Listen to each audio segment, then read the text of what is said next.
اللہ کا تقوی نہ ہونے کی وجہ سے، اللہ کا ڈر نہ ہونے کی وجہ سے. ارے اللہ سے مجھے ڈرنا ہے. اقترب للناس حسابہم، میرا حساب میرے سامنے ہے، میری موت میرے سر پر ہے، میری خبر میرے سامنے ہے، میری حشر میرے سامنے ہے. دنیا کیا ہے؟ کروڑوں کے کما لو چھوڑ کر چلے جاؤ گے، لاکھوں کے جائیداد کما لو چھوڑ کر جاؤ گے، بعد والے آ کر عیاشی کریں گے. لیکن جتنا ہم کرتے ہیں اتنا اللہ کو جواب دینے اس کے بارے میں سوچنا چاہیے. تو محترم حضرات، ہماری بندگی، اللہ کی بندگی، ہماری عملی زندگی، ہمارے عبادتوں میں خشوع، ہمارے دعاؤں میں اخلاص، ہمارے دعاؤں کی قبولیت، یہ ساری چیزیں کس چیز سے جڑی ہوئی ہیں؟ حلال سے. حلال سے. آج ہم لوگ پریشان ہوتے ہیں، میری دعا قبول نہیں ہوتی، میری نماز قبول ہوتی نہیں، میری توبہ قبول ہوتی ہے کہ نہیں کی. ہم اللہ سے عبادت کرتے ہیں، ہم اللہ سے دعا کرتے ہیں، ہم اللہ سے توبہ کرتے ہیں، لیکن ہمارے کچھ یقین نہیں، ہمارے خود ہم کو یقین نہیں کہ ہوتی کی نہیں ہوتی کی دعا، توبہ قبول ہوتی کی نہیں ہوتی کی.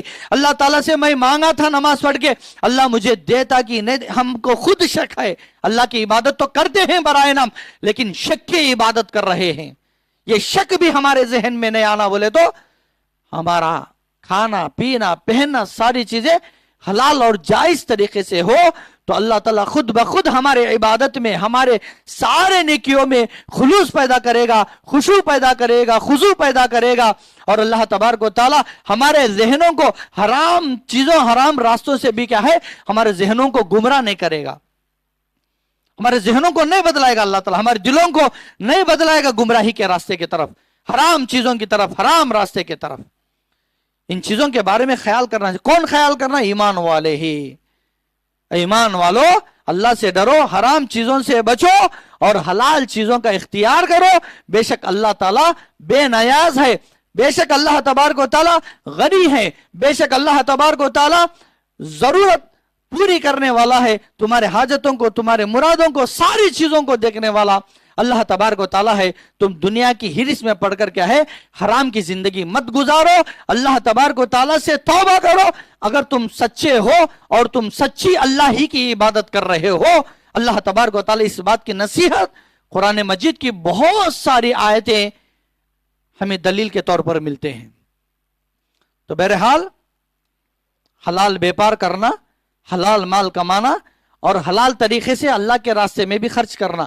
حرام کمایا، اکثر لوگ سوال کرتے ہیں بینک میں کیا ہے انٹرسٹ آتا ہے، وہاں انٹرسٹ آتا ہے کہ انٹرسٹ کا جو پیسہ ہے میں مسجد کو لگا سکتا ہوں کیا؟ میں نہیں کھاتا، میں نہیں کھاتا. حرام نہیں کھانا تو سود کا نہیں کھانا. اب مسجد کو کیا تو باتھ روم کو، مسجد کو کیا تو فلورنگ کو، مسجد کے بنانے میں یعنی تو اور چیزوں میں ناجائز مال نہیں، سود کا حرام مال تو حرام چیزوں میں خرچ کر سکتی کیا بول کر سوال کرتے. تو یہ کیا تو ہو سکتا ہے؟ حرام ہم خود نہیں کھا سکتے تو حرام مال کیا ہے ہمیں اللہ کے گھر کو کیسا خرچہ کر سکتے؟ اللہ تعالیٰ حرام چیزوں سے بچو بول کو اللہ خود ہم کو نصیحت کرتے ہیں. وہی انٹرسٹ کے پیسے لاگو ہمیں اللہ کے گھر کو خرچہ کرے تو ہمارے کیا تو ثواب ملتا، ہمارے کیا تو نیکیاں ملتے. بعض لوگ بولتے ہیں میں سود کا نہیں کھاتا، میں حرام کا نہیں کھاتا، میں رشوت کا نہیں کھاتا، میرے محنت کا کھاتا ہوں، اوپر کا جو سود کا جو آتا ہے اسے میں غریبوں کو کھلاتا ہوں، یتیموں کو کھلاتا ہوں اور ضرورت مندوں پر خرچ کرتا ہوں. بولے تو نہیں ہوتا. جو تم کھاتے ہو وہی دوسروں کو کھلاؤ. تو حلال کھانا اور حلال طریقے سے ہی دوسروں کو بھی کھلانا. ہم حلال کھا کے دوسروں کو حرام کھلائیں گے تو اللہ کے پاس پوچھ ہوتی ہے میرے بھائیوں.